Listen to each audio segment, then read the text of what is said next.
He's one.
I was thinking you're supposed to be in today.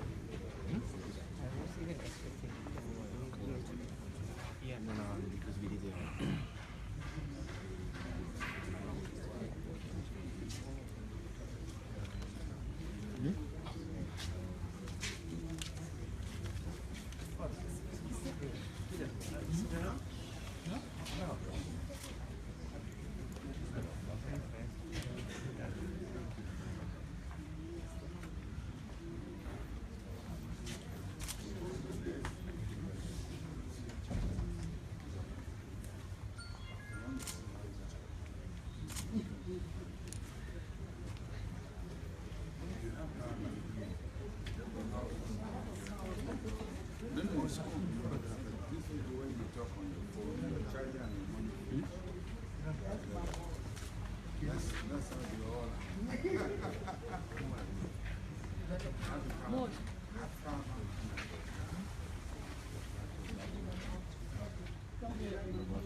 Can I ask a favor?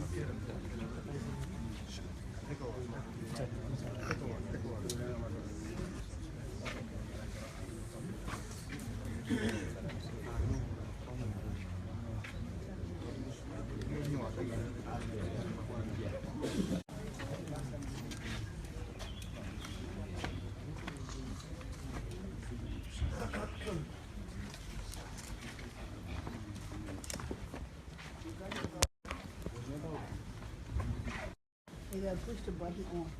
Salt. Salt. Push the button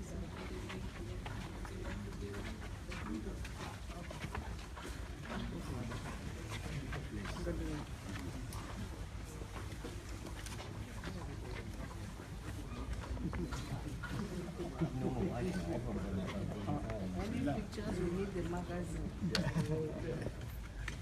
Find our addresses and give us a copy of the magazine. What information just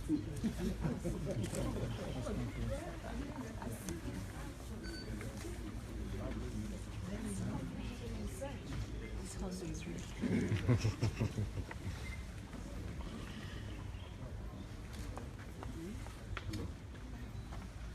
Yes, let me send it to you.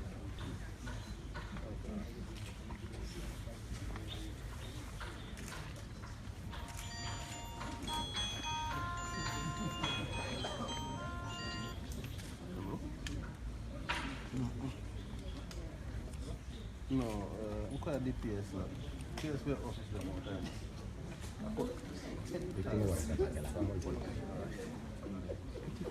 Kita continue la siara bareng ko ma wara. Yeah, I told you so. I have respect for you. I know. I'm always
Concentration.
Let's go.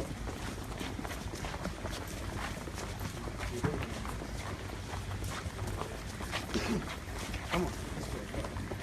Let's mix it up.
Iran.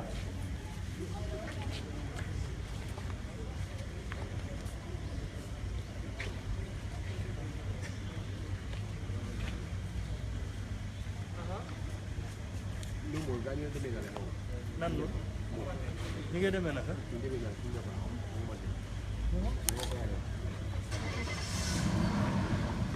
mooy man suma gars yi ngi stand by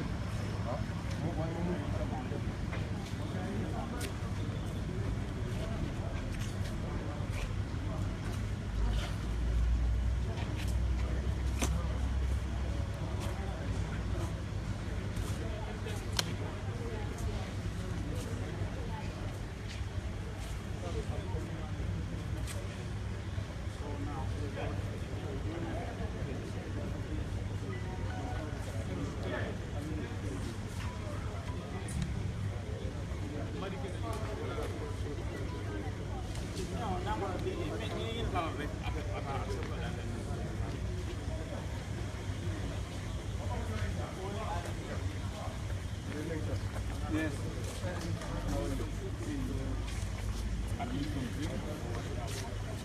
Thank you very much.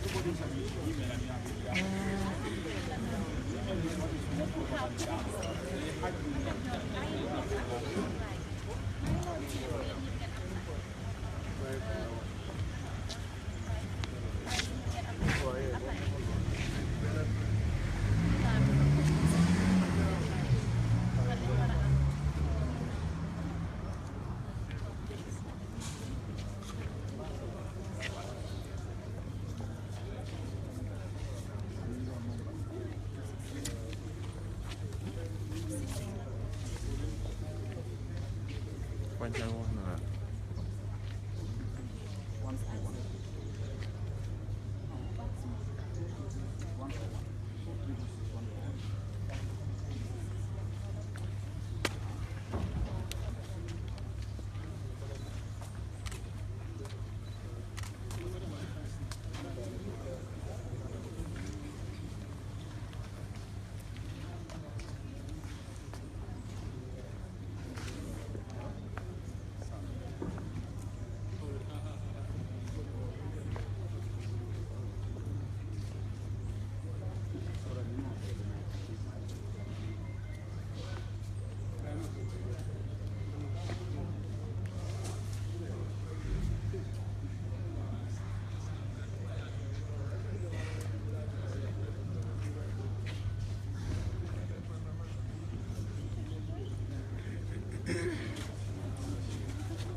We are good.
It's you that I'm calling.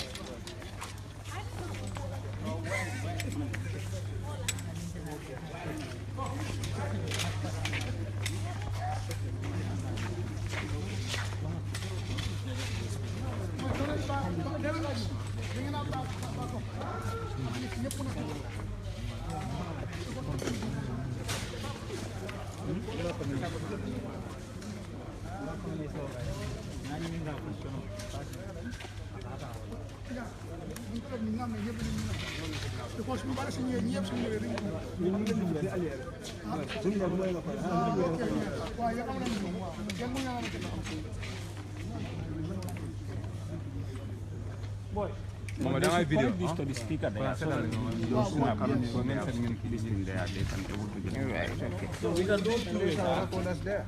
Fine. Hello, I'm okay. I'm going to go to either ngeen sanam per video or video ngeen sanam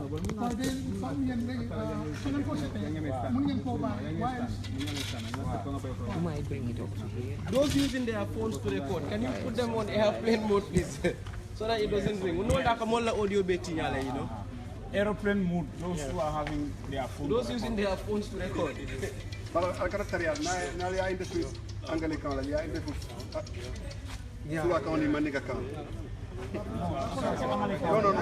is for those who need that. When you are ready, then you go to No, America Angelica, was to work on media. Don't then record a cigar like that. So, we are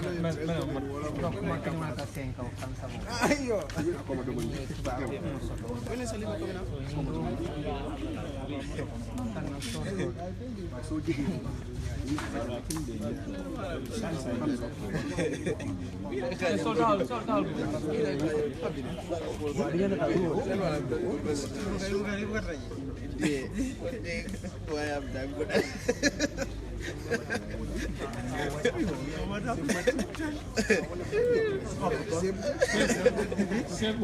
have to stay put. I'm not doing anything.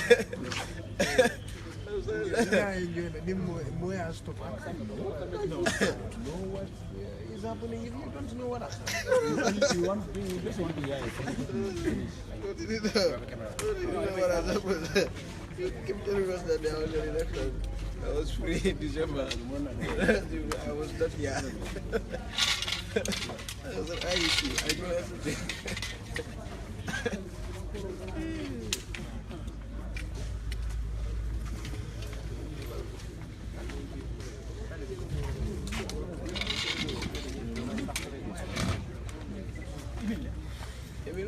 I had it. Oh, okay. You are. So, the camera you are talking about, found to jar it.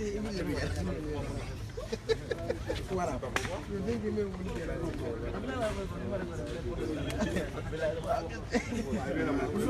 What is that one?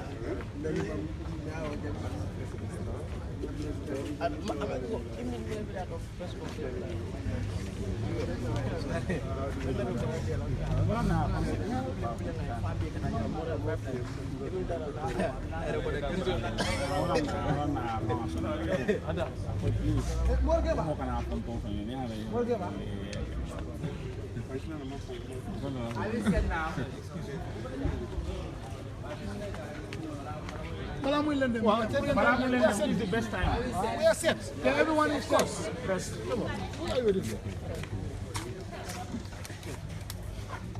just don't even know why he was there.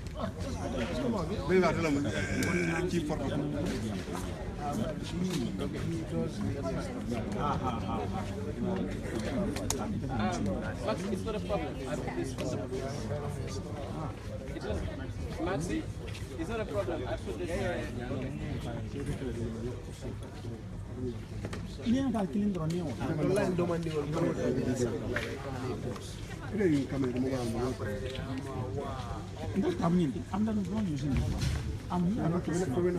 The video no, even not have video, no problem. But even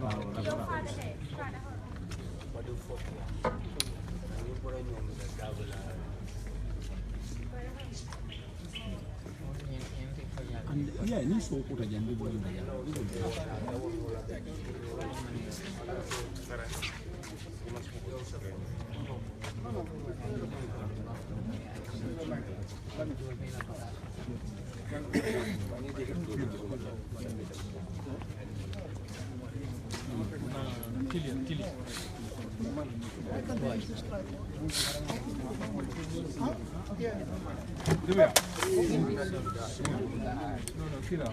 Hey, Tilly. Tilly, you know. Tilly.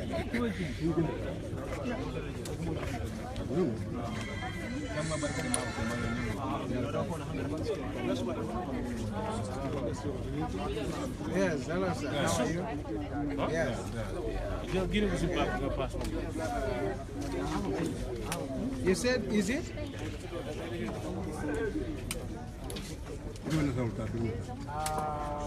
What was it?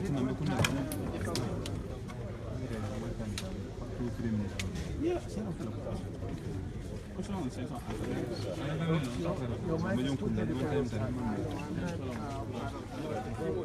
Speak more and stand.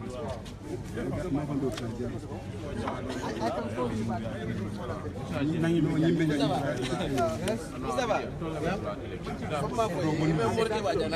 If they are only this one is live. This is actually. In fact, I had a deal with him. He should have stayed there.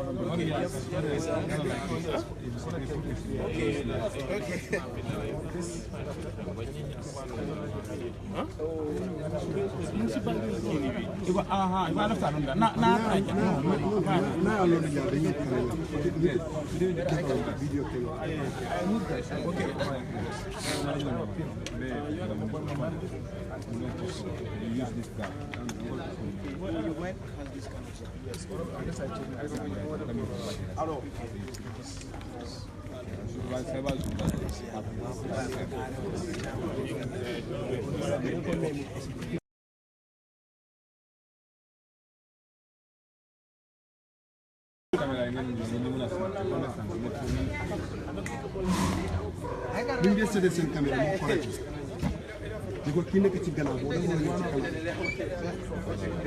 ci In between cameras is the home where camera is legal. waaw sax maa yow mi amee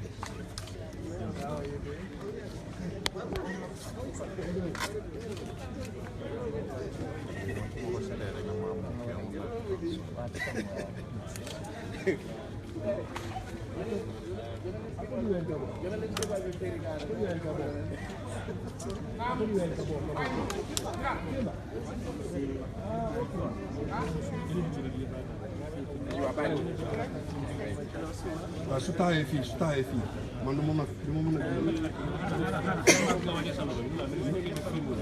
dama vidéo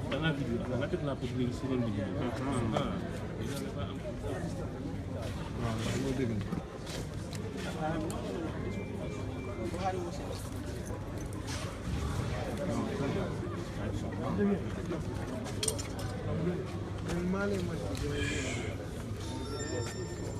Boy, mana ka hari pa kumandi po? Boy, ay na ako.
Aminata.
Ala bulay na boy. Boy, ala. Ala. Kiri ate na.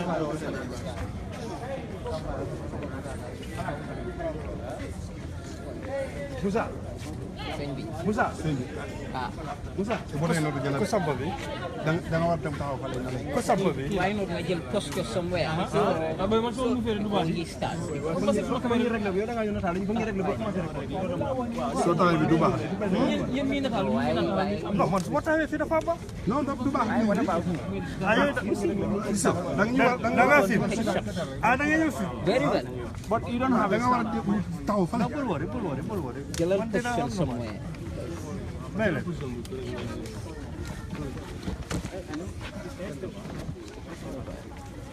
Mustafa. Aware that elections took place in the Gambia on the 4th of December.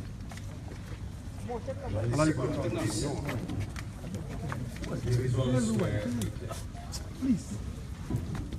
and President-elect Barrow was declared the winner of the election. The IEC, under Section 43 of the Constitution, has the mandate to announce the results of elections. Under Section 63 of the Constitution, the person declared elected should take oath and assume office on the day of expiration of the term of the incumbent. This is the reading of the coalition. You know, and they are in a better position to explain to you that the loser in the election decided, after accepting, to reject and proceed to the vote. The day of expiration of the term, according to the Constitution, is clearly spelled out. Who should assume office after the expiration of that term? That is the issue to be resolved. And we have Ecowas coming to mediate. They are in the process. It is not conclusive. We believe that their effort will continue since they have been able to meet both sides. We anticipate, as we have always said, that as Gambians, our destiny is in our own hands. No president could claim to be credible who will rule a country of dead bodies and destroyed property. As far as the coalition is concerned, it has, from the very inception, told every Gambian that it's a coalition to be able to effect change of government so that Gambia will have a new start. We have an independent candidate elected as president so that no party will take ownership of power. No will begin to know that they have the authority to change their manner of government, authority to check, scrutinize, and restrain any government in power, and the capacity to move that government when they so desire. So in that sense then, we are still in the process of negotiation as we move towards the 19th, and I would stop here for any question that you may have. Yeah, Mr. Sir. Yes. Excuse me, how far is the negotiation as of now? Yes, that's what I've just announced, that Ecowas is still in the process. They have met both sides. They have listed, because negotiation is looking at the divergent positions, and we try to narrow it down. We are waiting for more efforts to be able to narrow down the differences. What are those divergent? The difference is still what? Well, what I think all of you had known, we don't have to ask Ecowas what those differences are. We, the Gambian people, will know what the differences are. So what we are telling you is their effort to be able to narrow down those differences. And we are also struggling to see whether Gambians themselves will also try to narrow down those differences. Mr. Sala, you talked about divergence of.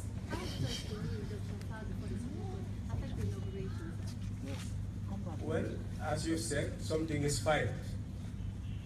When something is filed and nothing is conclusive, there is no restraint to the inauguration. That's what it means.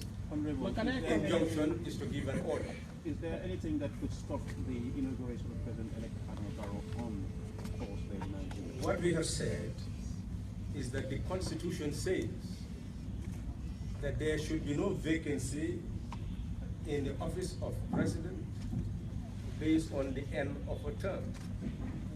The Constitution is very clear that the person elected, President, declared to be elected, should assume office. So essentially, that is the reading, and that is what is being continued. And as you've heard, some people have gone to court to have an injunction given.